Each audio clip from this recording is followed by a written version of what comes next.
I'm reading today A Tale of Three Trees, a traditional folk tale retold by Angela Hunt.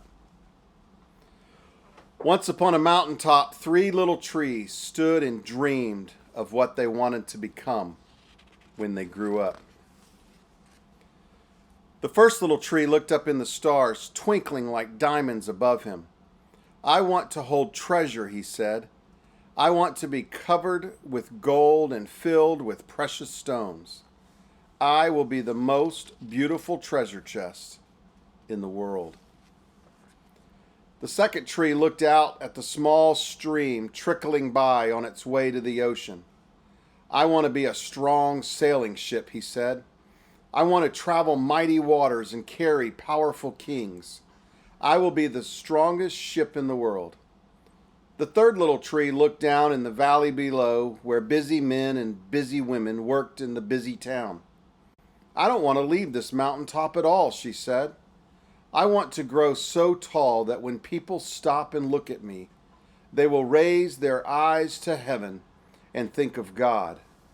I will be the tallest tree in the world." Years passed. The rains came. The sun shone. And the little trees grew tall. One day, three woodcutters climbed the mountain.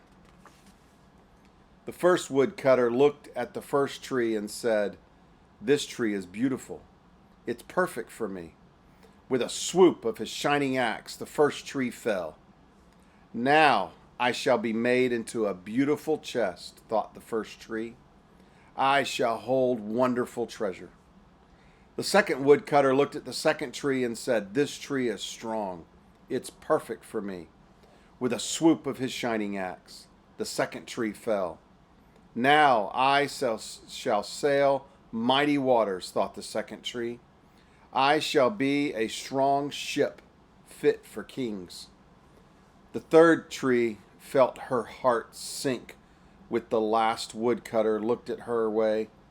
She stood straight and tall and pointed bravely to heaven, but the woodcutter never even looked up. "Any kind of tree will do for me," he muttered, and with a swoop of his shining axe, the third tree fell. The first tree rejoiced when the woodcutter brought him to a carpenter's shop. But the busy carpenter was not thinking about treasure chests. Instead, his work-worn hands fashioned the tree into a feed box for animals. The once beautiful tree was not covered with gold or filled with treasure. He was coated with sawdust and filled with hay for hungry farm animals.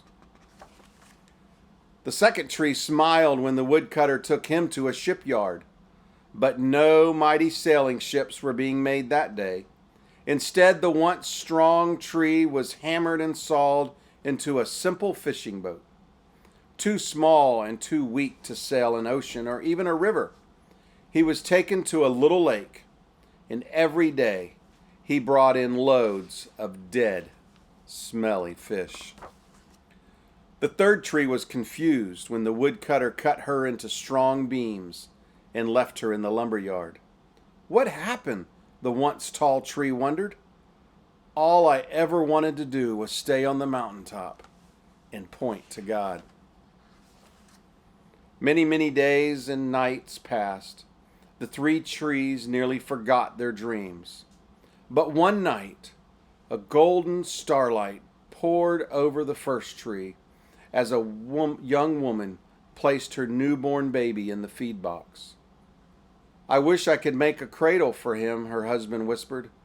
The mother squeezed his hand and smiled as the starlight shone on the smooth and sturdy wood. "This manger is beautiful," she said.